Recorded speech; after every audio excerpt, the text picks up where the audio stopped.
Welcome everyone to the final conversation for 2020, Town Gift Cards, Do They Work? For those of you who don't know me, my name is Kate Charters and I'm the chair of the National Steering Committee for SEGRA, which is the acronym for Sustainable Economic Growth for Regional Australia. SEGRA is recognised as Australia's most credible independent voice on issues affecting regional Australia. Established 24 years ago, it was set up to ensure issues affecting regional, rural and remote Australia were given a voice. SEGRA aims to encourage networking, sharing of ideas, success stories, policy project and policy proposals amongst regional and economic developers, community developers, government, elected officials, private and not-for-profit sectors and researchers. And we put out a communique every year where we try and highlight the issues that have come to our attention over the last 12 months. This is often derived from our SEGRA conference, though this year we did have a special communique about COVID, which is on our website. Joining me today is Robert Prestipino, the Principal of Vital Places. Robert has extensive experience in place-based thinking and design and has a particular interest in whole of community engagement in developing investable business cases. Before I welcome and introduce our other speaker for today, I would just like to run over some housekeeping. As we're fully subscribed today, the format does not allow for direct speaking from registrants, but can I please encourage you to use the Q&A button or the chat box to participate, and I will try and get to as many questions as I can during the session. The webinars are all recorded and are available on the SEGRA website, www.segra.com.au, and they are also available on the SEGRA YouTube channel. I'd now like to warmly welcome Ashley Watt to our conversation number 35. And Ashley's coming to us from Narrabri today, his hometown. Ashley has a Bachelor of Economics with majors in Economics, Finance and Marketing, and over 15 years experience within the consumer market research industry.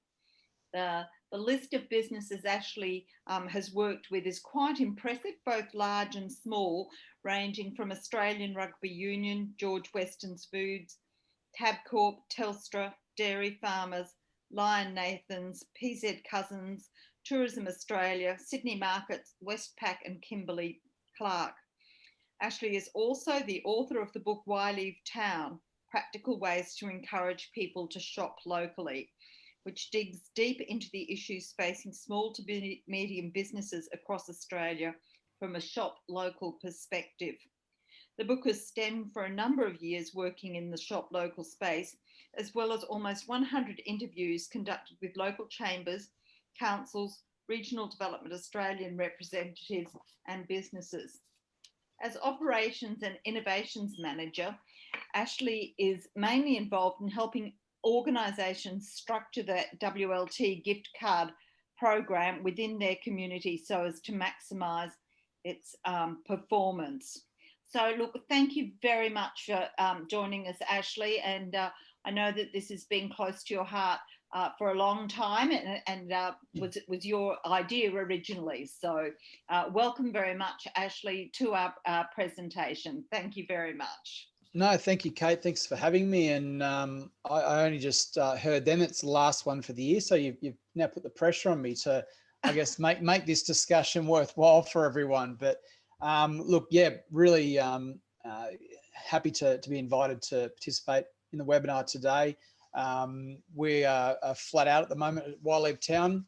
Christmas time, when we're talking gift cards, Christmas time is obviously a very busy time, but happy to jump on board today to chat a little bit about our gift cards and how I guess they've evolved over the last 10 years or so.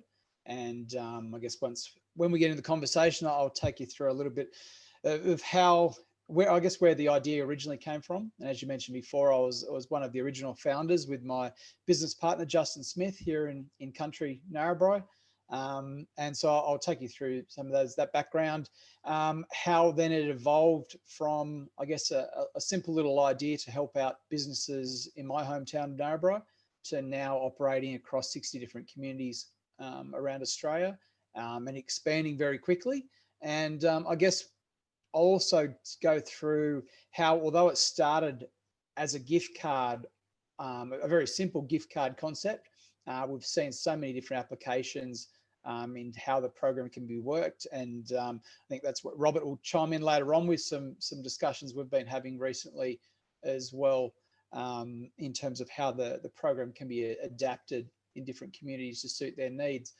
But as you said, I guess my background is in market research and did that for several years. I was born and bred in Narrabri, but spent many years in Sydney and Adelaide before making my way back to Narrabri, and was lucky enough to, I guess, working from home before everyone else started working from home. It's sort of a bit of an old thing now in 2020, but I've been working from home for the last, I guess, dozen or so years.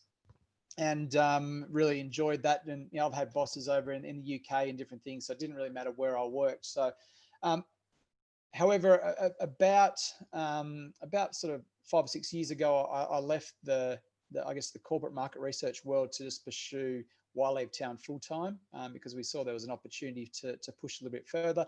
Plus, my focus is, or I guess my passion has always been more for smaller communities rather than helping out some of those sort of big companies you mentioned earlier.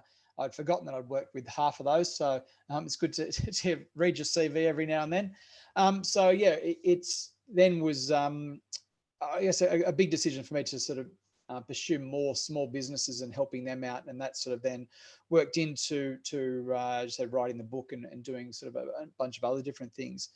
But I guess to go back a few steps, when I sort of about a dozen years ago had ventured back to Narrabri, myself and I said my business partner started talking about how can we support local businesses in our area, and from that, Wildleave Town was born. Originally, we mainly focus on event management.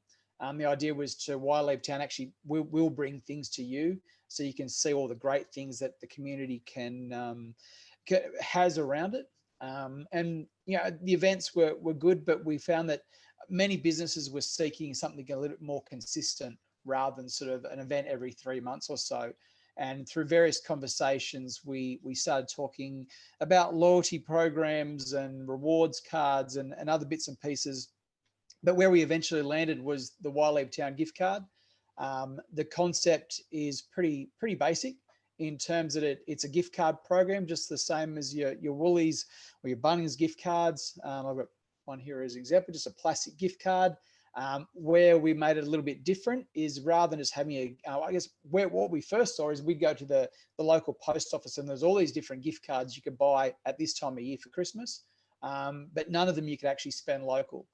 So being in a regional town, we didn't have some of these big centres or these big organisations in town. So we saw a lot of money was flowing out of the Narrabri community, particularly around Christmas time, when people would say, well, I just want something simple and I've got someone who's hard to buy for, but yeah, I'll buy them one of these cards and they can use it when they go on holidays. So we took the same concept and then applied it to our local area. So our gift cards, and just starting very simple in Narrabri, our Narrabri gift cards can only be purchased within Narrabri at participating stores, and they can only be spent back in participating stores in Narrabri. So the whole idea is you give someone a Narrabri gift card for Christmas, and then that money has to be spent locally. And so it becomes a really good way to sort of keep money local and obviously encouraging shop local. So we started that in just over 10 years ago in Narrabri. And I think that the first 12 months, we had a slightly different concept, and we've obviously evolved it quite a bit over time. But in that first 12 months or so, I think we had about $18,000 go through the program in the first 12 months. And look, back then we thought those results were pretty good for a startup, and to inject some amount of money back into the Narrabri community was quite good. And then we then thought, well, actually, this whole concept is something which maybe other communities could benefit from as well. And so we then were originally contacted by Gundawindi, who were pretty keen to explore the idea for their community, and we then launched about 12 months later in the Gundawindi market. And from then on, it pretty much has just slowly grown over that time. And I think at the start of 2017, we were in around about just under 20 different communities. And then, even at the start of this year, I think we're around about 25 to 30 communities across Australia. The last 12 months has been incredible in a number of different ways, to say it very, very loosely. We've seen obviously lots of negatives, and I guess from a business point of view, but then also I guess lots of opportunities for some new ways of thinking as well. And I guess from our point of view, talking shop local, it's really sort of grown the idea that people need to encourage or we need to support local businesses. I'll talk a bit more about that soon as well, how that has really evolved. But yeah, we now operate across 60 different communities. That covers somewhere between 150 to 200 postcodes, I should say. I haven't done the maths on that for a while, but it's quite a large area. And it's including New South Wales, a couple of down in Tassie, Victoria, Queensland, and even a crossover in Western Australia recently we've launched. So it's become quite a fairly big operation for us. And yeah, look, we do, even a single order might be quite easily be $10,000, $20,000, $30,000 now in a single order. Yesterday alone, it was 40 odd thousand went through the program just yesterday. So when I look back at those figures for the first 12 months of 18,000 in 12 months, and last Christmas we did 1.2 million. The last 12 months we've had over 4 million go through the program. It's really sort of jumped, and we're seeing not only, I guess, growth overall, which is obviously going to be driven by the number of programs we've got, but within each program as well, we've seen some really sort of positive results. So even in Narrabri in the last 12 months, we've done basically double where we'd started the start of the year. So I think we were sitting on around about 400,000 through the program at the start of the year. We've now gone past the 800,000 mark. And we're just seeing there's not a number of different reasons for that growth. But yeah, we're just seeing it's just getting bigger and bigger, I guess. So look, we're definitely sort of, I guess, enjoying a bit of a growth spurt at the moment. And it's on the back of several things. But just to go back a couple of steps in terms of the actual how the cards work. So I said that they can only be purchased at participating stores or via our website. And then they can only then be used in participating stores within the towns that we operate in.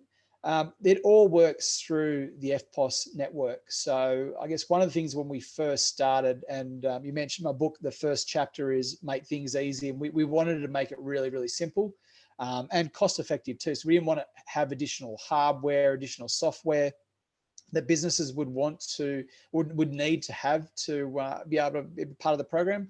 So we tapped into the existing network that's already there. So the cards all operate through FPOS. So that becomes the first, I guess, requirement for a business to be a part of the program. They need to have an FPOS machine. And it means that rather than having to wait for payment, where a lot of even sort of traditional paper-based gift certificate or local gift certificate programs would operate, there might be a bit of a 2-week lag by the time you have to chase down receipts and so forth, and then actually pay the businesses. Payment goes the same way as it does with any other FPOS savings transaction. So at the end of the day, when all the other payments come into your FPOS account, all the Wildlife Town payments go in as well. So businesses aren't waiting too long for that. But it also means it's very easy to manage the back end because it's all operating via the FPOS terminal. You don't have to sort of manage that from a business point of view or the chamber or the council who we're operating with. It all happens within that sort of confined network that's already established. And we're able to track everything. So every transaction that goes through our program, we're able to easily see, and it becomes some fairly robust data there in terms of how the program is operating. And as I said, my background is in market research, so I'd love to sort of jump into the database and to see where money's been loaded up, where it's been spent, and the sort of the pattern of that spending as well. And there's some really interesting findings we've done from that. And then in the back of looking at cards that were given out for drought relief, for example, we did some really interesting analysis on that sort of data. And yeah, so it all operates that way, and it keeps it really, really simple. And I guess one of the successes of the program has been that sort of that ease that you can do things, and the ease of setup, and then the ease of people being able to order cards either at within the actual load up stores or via our website as well. And we do a large volume of cards through our website, and particularly this time of year. And so I guess that's the, in a nutshell, where the program has started and how it's gotten to where it is now.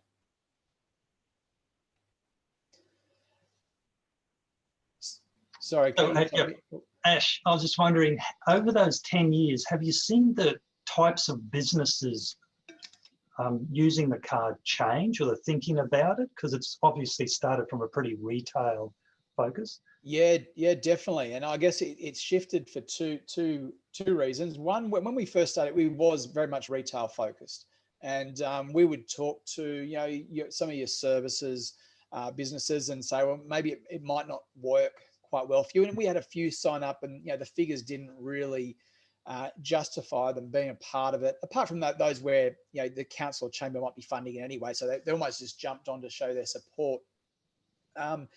And it was very much, it was a retail program, and our marketing focus was on retail as well. It was birthdays and Christmas, and giving someone a gift idea. And the issue with that is it's a bit limited in terms of, I guess, the scope of when the cards can be used. And so yes, Christmas time, yes, we're always busy at Christmas time, and always have been, and I suspect we always will be, when it's a good time to be giving gift cards. However, it really shifted going back about 3 years ago now, where a lot of the communities where we operate in were suffering through the drought, and many still are. And we started to see the cards being used in many different ways. So it wasn't just about using the cards to give a gift, but also the distribution of drought relief funds. We had a lot of different organisations come to us and saying, look, we've just gone and raised all this money. Now we need to have an effective way to distribute it into these communities. And one of the good things about the gift cards, and I guess even shopping locally in general, you hear all sorts of stats, but I landed in the $100 spent locally usually has about a $180 impact. There's lots of different things that go into that equation in terms of locally owned versus locally operated, and franchises, or and all bits of where, if the staff are all local and so forth as well. But generally, that's where I sort of land, and it's that multiplier effect which makes shopping locally so important. When we're talking about drought relief, it was vitally important. When we're talking about giving farmers, for example, drought relief funds, you can give a farmer a $500 cash, and then obviously he can go spend that wherever. So it might be jumping online and buying something from overseas, or one of the major cities around town. And one of the things we saw with the drought is it wasn't obviously just the farmers, it was whole communities that were really impacted during that time. And so from Waileep Town point of view, we wanted to see also that the local businesses get a benefit from some of these funds that were being distributed. So by giving the drought relief in the form of one of the cards, it meant, yes, the farmer is better off, but also then he has to then go and spend that money back in local businesses, and straight away you get that multiplying effect that you've helped out two different people in the community at once. And then from that point, it then circulates obviously around several times, that $100 to the $180. And so because of that impact, we saw lots of organisations come to us wanting to use the cards in that way. And then that really evolved I guess, from a number of different ways, and in any way that the cards could be used to distribute funds. We then had programs like Bateman's Bay at the start of this year, started on the back of bushfire. The community there was pretty much didn't have a tourist season because of bushfires, and the program was started to sort of try and help get more people shopping locally, and so trying to counteract that lack of money. And now coming into COVID, we've seen lots of organisations and councils using the cards to try and spur some money or spur some activity in local businesses. And that means that, back to your question, Robert, and my long way around it is then the way the money's coming into the program means it's going to go out in a different way as well. So it's not just your traditional retail stores that are getting this sort of money. You've got businesses that offer services and even sort of just daily products that people need. And we saw it a lot through drought. And we did some analysis on how that money was spent. There's obviously criticism going back 10 years ago with the economic stimulus package that went out and people were, buying large TVs supposedly and all that sort of bits and pieces. The analysis we did on the funds that we could isolate to drought relief, it was spent on essential items or in businesses that offered those essential items, as you would expect. And we're seeing obviously a continued shift with that with bushfire relief, COVID relief as well, so that the money is getting spread around all the different types of businesses. We've got a vast array. We cover about 4,000 businesses now, and we pretty much cover most categories. We've got nursing homes and schools and your accountants and anything you can think of, we've pretty much got in our program at the moment. Mm. Look, thanks, Ash. We've got a couple of questions come in. I'm keen to make sure that we answer those questions as we go along. The first one is really an operational question, but certainly worth asking, and that is, how does it work if the card is bought in one business but spent in another business? How is this tracked between businesses? Yeah, sure. Good question. So what happens when a card is loaded up? The money actually goes and sits in a trust account. And so utilising the FBOS system, we load the card up. That money then sits in a trust account. It sits there until it goes into another store and is redeemed. So once I go to store A and buy the card, and then I wander into store B, and when I spend the card, the money gets released from that trust account into store B.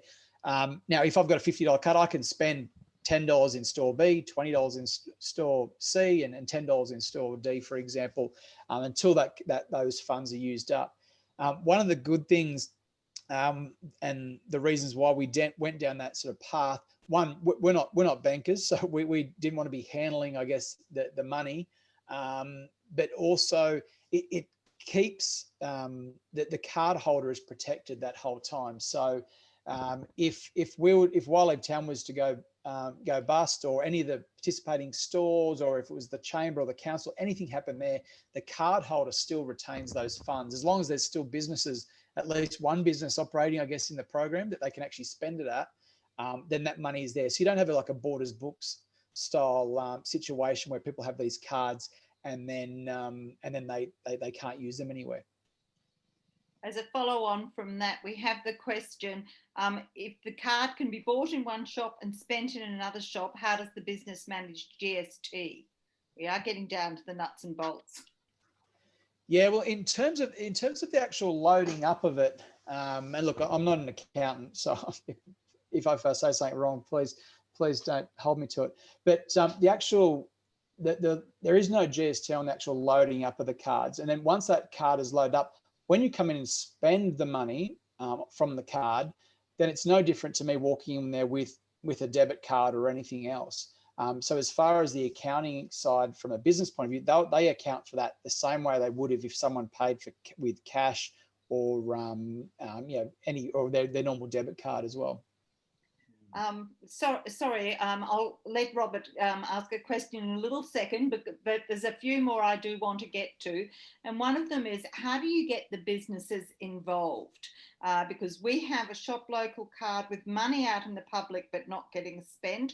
How can we get a better uptake? and what's the difference between or the appeal of the why buy local in comparison to other businesses often offering discounts or incentives? Yeah, sure. So obviously a couple of things there.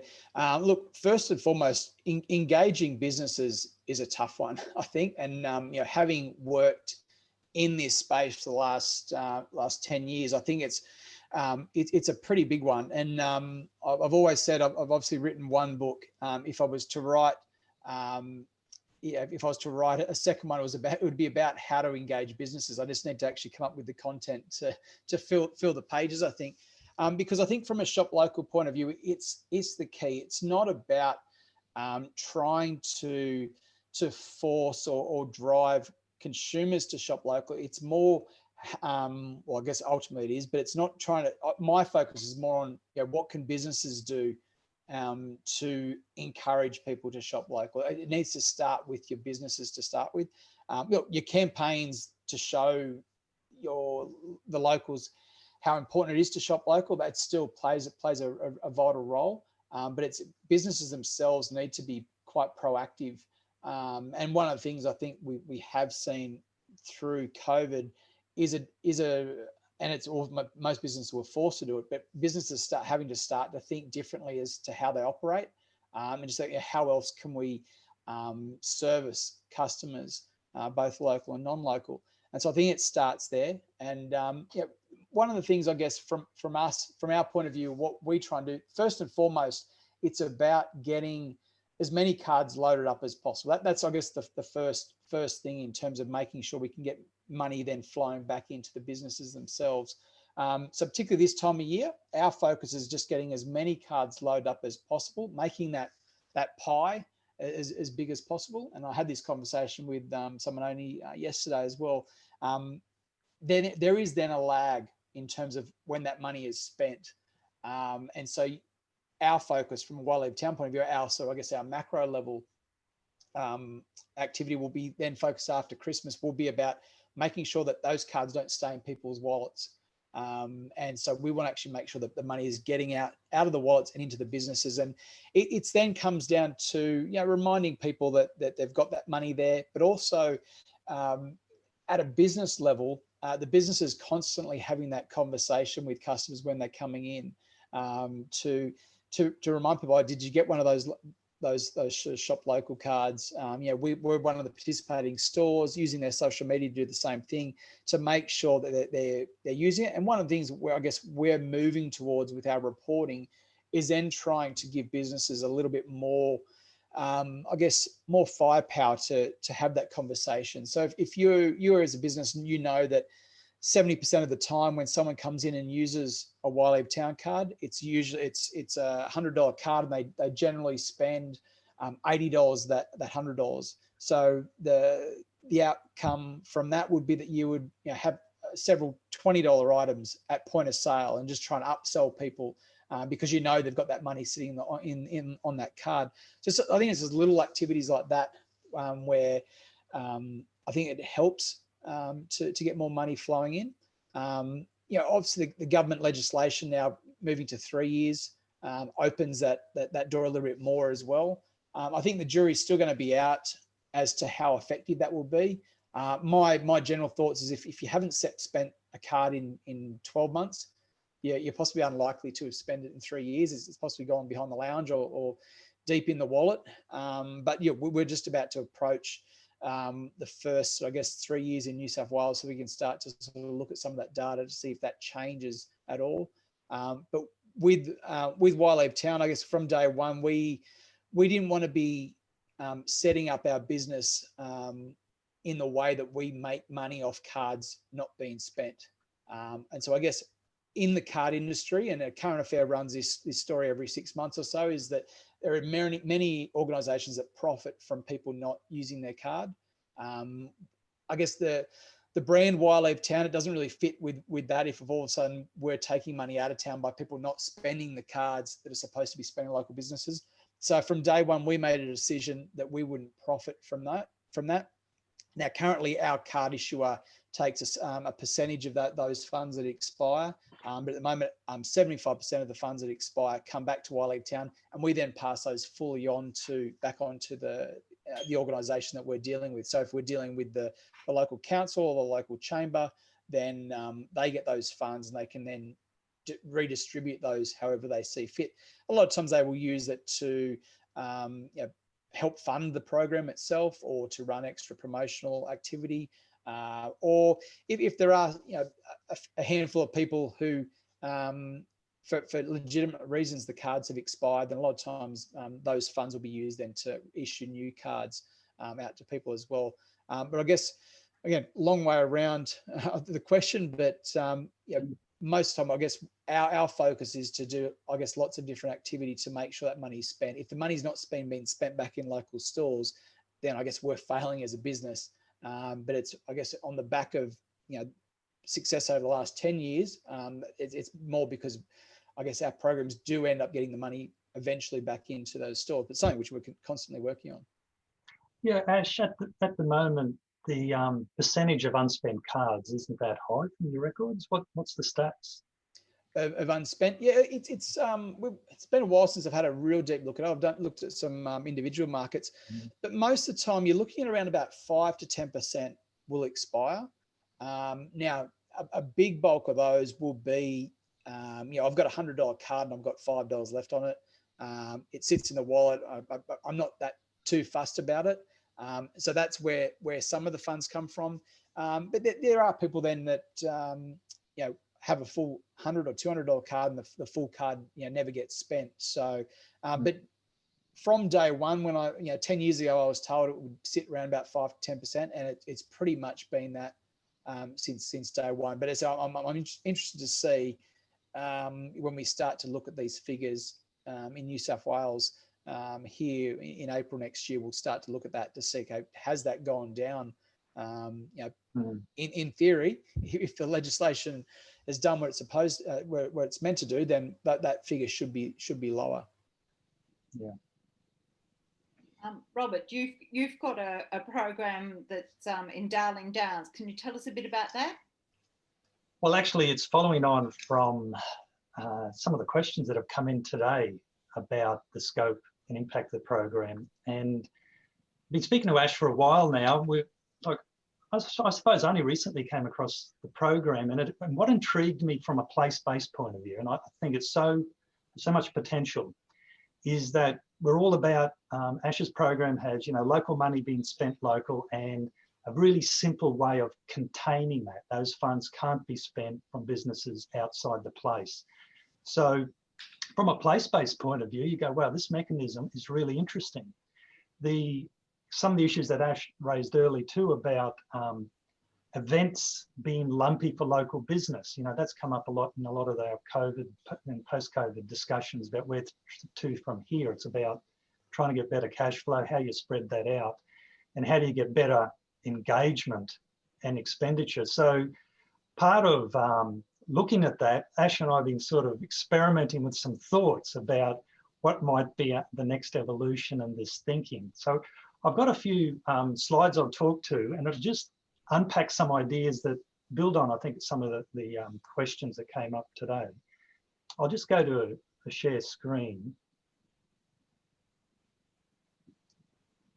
What we've been doing as part of the sort of regional innovation approach and COVID recovery, really, and what 2021 is about, and what's really come out of all our conversations with Main Street and CBDs is that, increasing foot traffic. COVID has definitely going to have a long-term impact on foot traffic on the downward size, because there are going to be more staff rotations that are in permanent working from home. So a given for our Main Street businesses and CBD, which is the heart and essence of every community, we're looking to a future where there's probably going to be less foot traffic than before. And then with other impacts around recession, and our unemployment rate's going to be fixed for a while. And I know a lot of regions were actually struggling to fill jobs. The most important thing for businesses is that we do get foot traffic that spends money rather than just looks at the window. So they seem to be the real challenges for the initiatives in 2020 about increasing foot traffic and local spending. And the other thing that's come out as any initiatives, some key things that are, I think, a little bit tweaked to a sort of post-COVID area, is that we'll need to capture, consolidate and enhance that renewed support for local business. We know COVID has really empowered that, and even Ash has said, you know, his programs, I think, been empowered by it because people are looking for ways to spend locally. So that's something, let's really capture and embed that as a long-term habit. The other thing is, well, how do we break that event cycle and create regular incentives for shoppers to visit the local main street, so it's more often than just events? And how do we do that in a place-based way that builds the brand and identity of that community? Because we know that's how our lifestyle, and even from a tourism point of view, is, you know, the food and culture of a place is in the street or the CBD. So it's a brand in itself.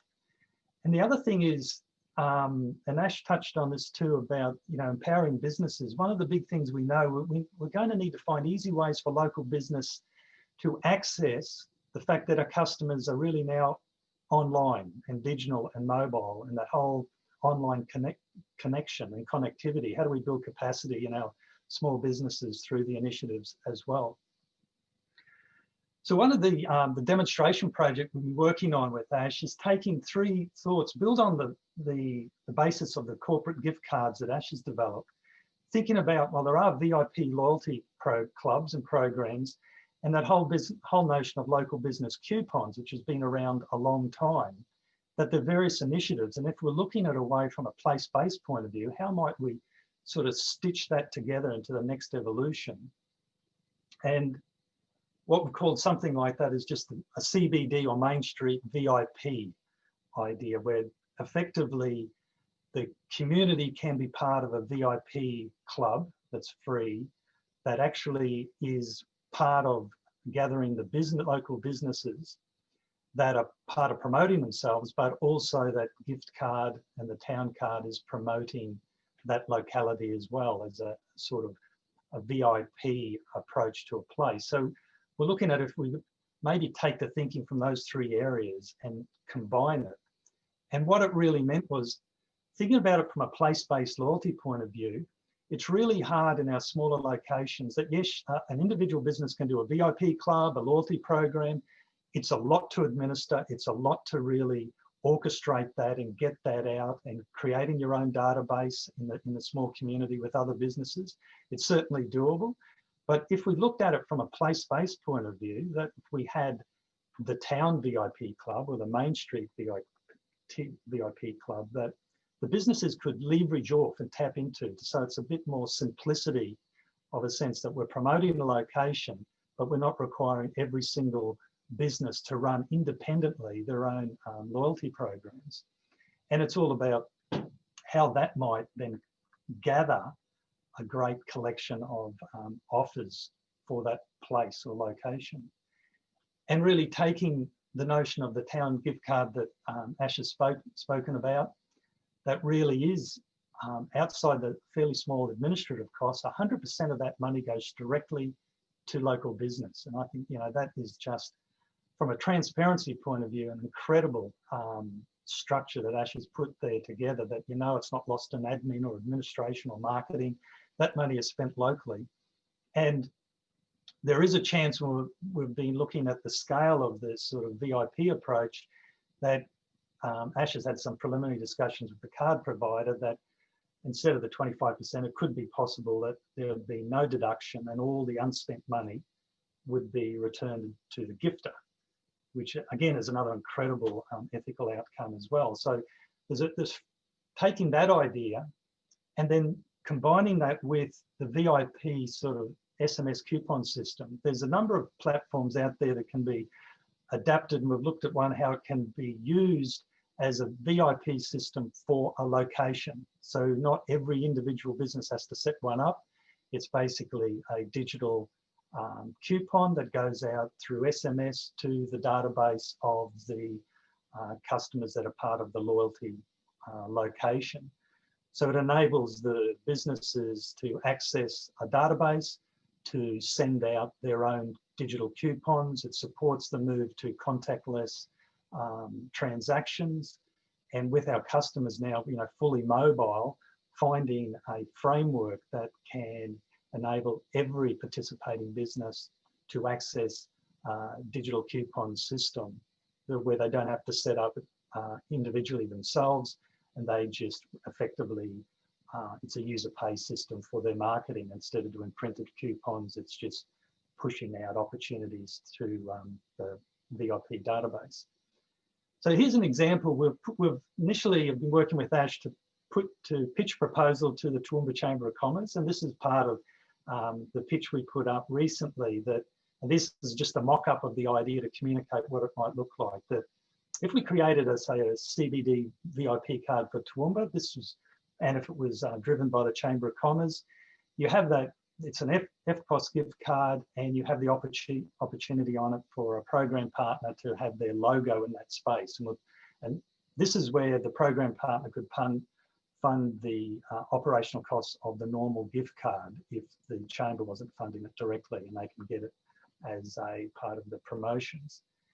But one of the things we looked at developing is creating seasonal gift cards to work out a way that from the gift card, which is a one-off event, that could we have taken a few things Ash has talked about, that preloading cards to say $25 from a sponsor that are issued for a season and expire within that 30 days or the 90 days of that season.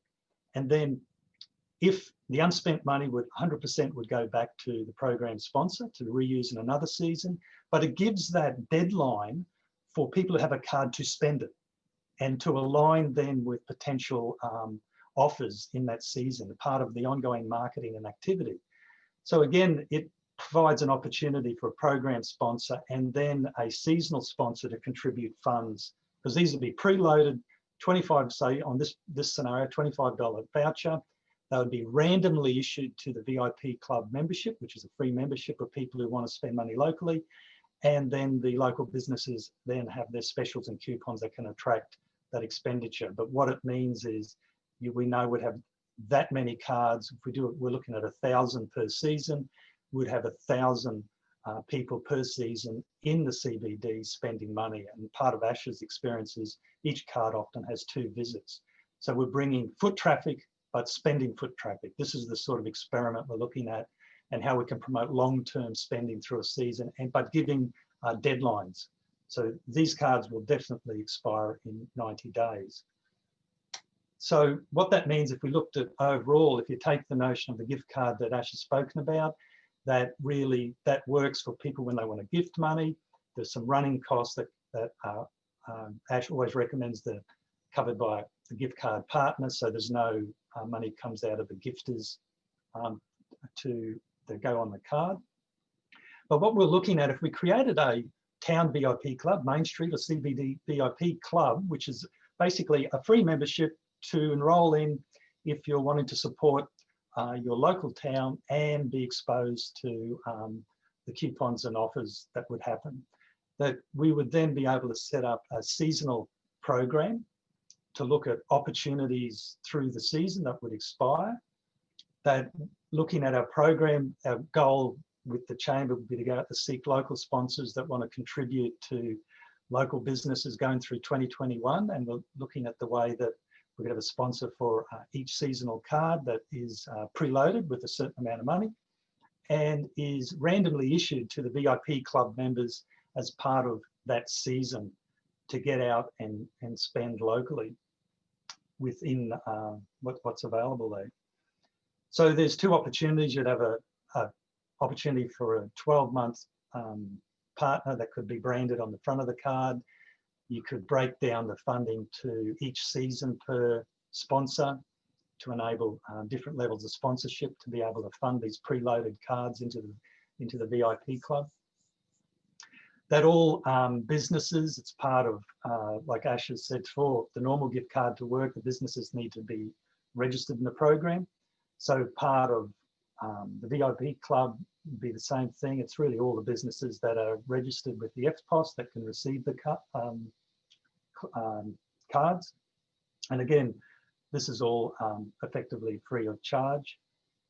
Then what it does enable that for those businesses that wanted to participate with the digital coupons, that they can run their own special digital coupons to the VIP club, and we can align them to the seasons as a way of attracting the expenditure of that seasonal preloaded cards. But another way that in one spot, all the community can get access to what's going on in town, where are the discounts. Those discounts would be rotated monthly, so they're always fresh. There's always a fresh reason to come in. And it gives the participating businesses access to a database of the community that have put their hand up and say, hey, we want to spend locally, just give us and encourage us on all the different options that we could spend, as well as we know we could purchase a gift card and give to people that could spend in this program. So we're sort of fusing all these things together around a place-based approach. So the benefits would be the community gets a local gift card, there's be no fees on redemption, there'd be regular offers to encourage ways of spending it. It would certainly encourage local business awareness of who's involved and where we could spend our money. And there's also the seasonal bonus rewards of the sponsored cards coming through. So from a business's point of view, the cards certainly would increase customer foot traffic. They give access effectively to a free loyalty program they don't have to administer. It's a very easy SMS coupon marketing system that promotes contactless coupons with customers. And of course, as with Ash's stuff, all these digital based areas provide really transparent reporting, ROIs, what offers work, what don't. So it provides a lot of feedback to business on what actually the customers want. So that just naturally comes out of this as part of the reporting. And part of it is fast track way for local businesses to tap into a digital platform where their customers are already using, particularly from their mobile devices. Now, for a chamber, a local business group, what it provides is obviously strategic leadership to set it up. It ensures any sponsors that are looking at marketing your locality or town, you get 100% expenditure in the town and transparency. So rather than running a PR campaign or a tourism campaign or print and video, which costs a lot of money, this actually for sponsors, if they want to support the town, is a way of getting 100% of their dollars spent locally. It obviously builds brand enhancement because it's part of a place-based VIP club rather than promoting one business. It's definitely a transparent reporting system, and it obviously expands the chamber or enterprise group as a way of encouraging more members to actually show the benefits of being part of the membership. So what operational costs, let's say what might it cost? Ash's system is pretty amazing. It's this, you've just really got to cover the card printing costs, which you'd think is fair enough. They have to be run in really lots of 1,000. So we're doing a model around how we'd use 1,000. That keeps the printing costs down. So it's roughly $3 a card to print. If we're doing the seasonal promotion, we're looking at 1,000 per season, as well as 1,000 for the overall gifting through the year. There is a one-off setup that Ash's team sets up with the businesses. It's roughly around $1,500 to set up the FPOS machines and that. And then the whole management of the system is about $2,000 a year for Ash's system with the town gift card approach and the whole FPOS thing. So really on that side of it, the hard costs are $5,000 or less per year for the program runners.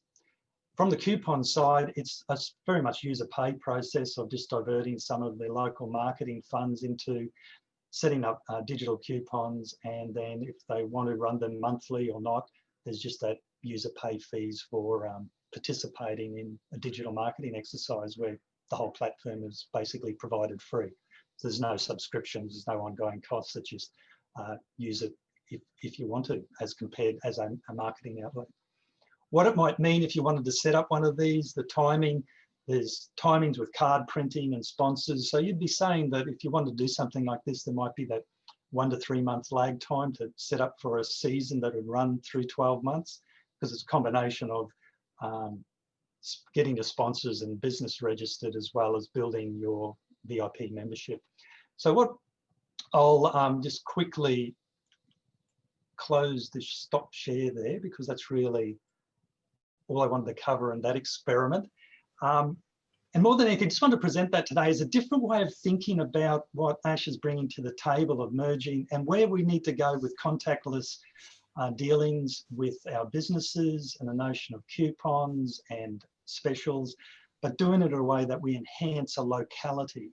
And again, out of all the things I've been involved in over the years, we're always trying to improve places.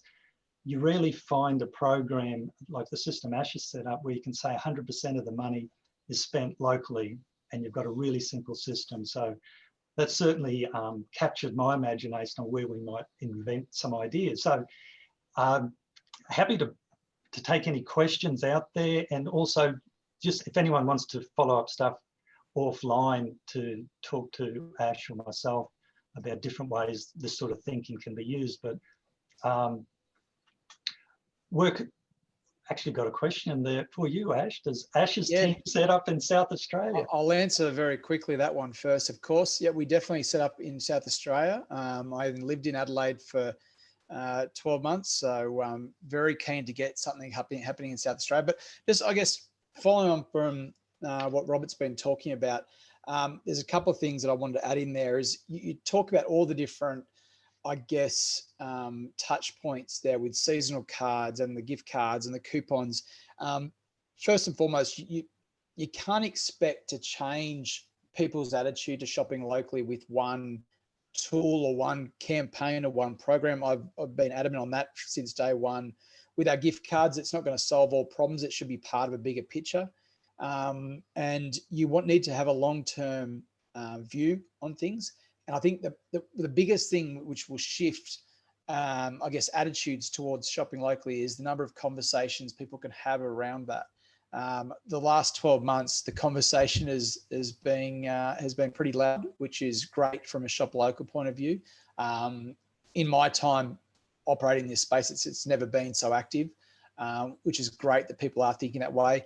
But every time, the way I look at it is that every time someone goes and purchases a card or spends a card, in a simple card being loaded up, there's at least two people in that conversation, the business and also the consumer.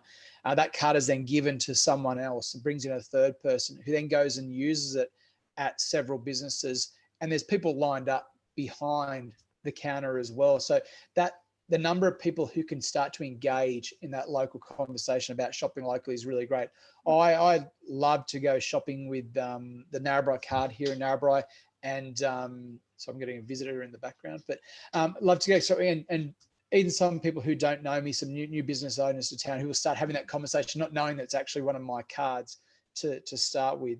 And even driving through the local bottle shop last Christmas, and the person there working with saying, this is great that we've had dozen or a couple of dozen of these cards come through today. Obviously, people getting ready for Christmas. And so there's just that it starts to that conversation. You can then start thinking, it's important that we need to be supporting local businesses, and people start to tell you their stories about how they're supporting business as well. So I think that really sort of taps into what Robert's talking about. And I guess from a Wildlife Town point of view, we've looked a number of times, I guess over the last 10 years, lots of different ways how we can, I guess, reinvent or reinvigorate the gift card program as well, because you need to keep things fresh. We've run some promotions here in Narrabri and in Bathurst, particularly in line with drought. And what the discussion I've had with Robert as well is just another way to, I guess, getting people to think locally and utilising a system that works and just using it in a different way. You're on mute. Sorry, thank you, Ash. I just wanted to make a couple of comments.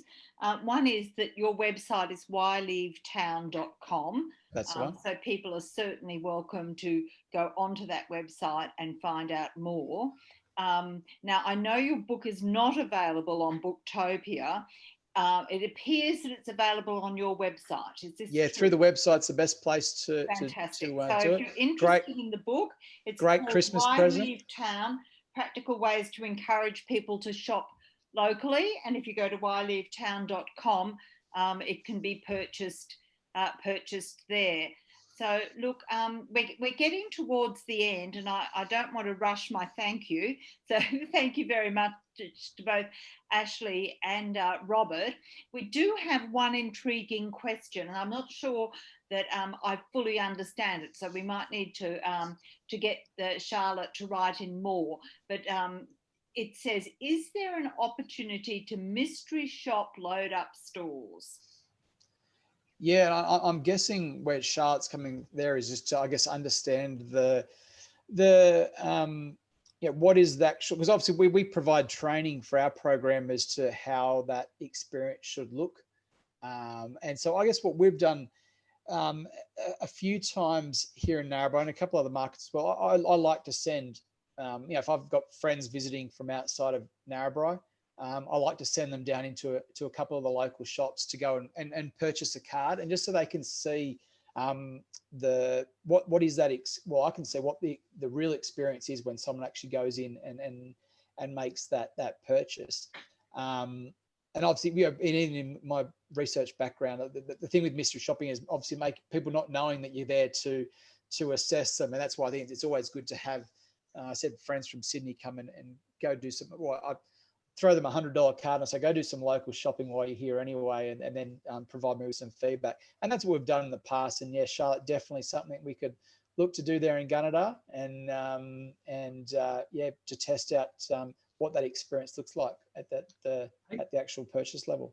Ash, there's one more question there. It's a good one. It's for small regional councils with maybe 15 key businesses. What sort of take-up do you think you need for it to be deemed successful? Yeah, look, it's I guess I've always sort of operated on around about that sort of about 20 businesses. We've had programs with smaller, but they do sometimes struggle to get going. You need to have, I guess, a wide variety of different shops that people can engage in. And we've got some that operate at the moment that do quite well, but ideally you want to have variety so it becomes a viable option to give as a gift. And if you've got 10 stores but they're all hairdressers, then it's going to be no good to me for starters. But it's going to be, you need something where people can say, I can give this card to anyone, and they'll at least be able to find one place that I can go to. And when most times when we set up a program, we at least try and tick off some of the major categories. If you've got at least one business in those categories, then look, you can maybe launch with 10, 15 or 20. It could still do okay. So you want to have a supermarket, you want to have a chemist, you want to have a clothes store, you want to have a restaurant or a cafe, all those sort of bits and pieces. If you're ticking most of those boxes, then yes, you can do it. What we've found has worked quite well in some of our smaller communities is for them to sort of link in with the entire shire. And so they can have a couple of small communities operating. Becomes a little bit more sort of financially viable. And we've changed some of our pricing models to allow for some of these smaller communities to be involved as well. Yeah, I think it's one of the opportunities with your system is that it doesn't have to be linked to a town. Your system allows it to be linked to any thread. It could be a series of wineries. It could be a wine card.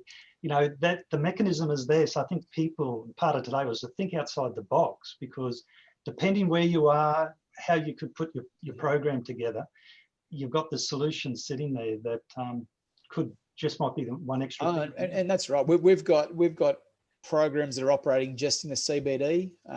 Many that obviously operate in the town, many in the Shire. Our Upper Hunter Muswellbrook program operates across 2 LGAs. So it's a variety. It's all about, though, how does the consumer then view it from a shop local point of view? If I'm going to get something which I can then use 300 kilometres down the road, does it sort of lose some of the appeal? And again, every community is different, but we also always start at that point to say, okay, what's going to work in your community? Look, time is out as always. So thank you very much, Ash and Robert, for your presentations today. As I mentioned at the beginning, this webinar will be available on the SEGRA website as well as on SEGRA YouTube. Well, that concludes our webinar series for 2020, which has received a great deal of positive feedback. So thank you very much to everyone who has joined us over the year. We're looking forward to being able to meet in person again next year at Kalgoorlie Boulder on the 16th, 17th and 18th of November, so that we don't have to ask questions online. Next year, we will kick off our webinar series with a discussion with the National Steering Committee for SEGRA, and they're going to be talking about what they see as the key issues moving forward in 2021. So mark your diaries now for the 10th of February at 11 a.m. Brisbane time. Thank you all very much again, and wishing you all the best for the holiday season. Thank you.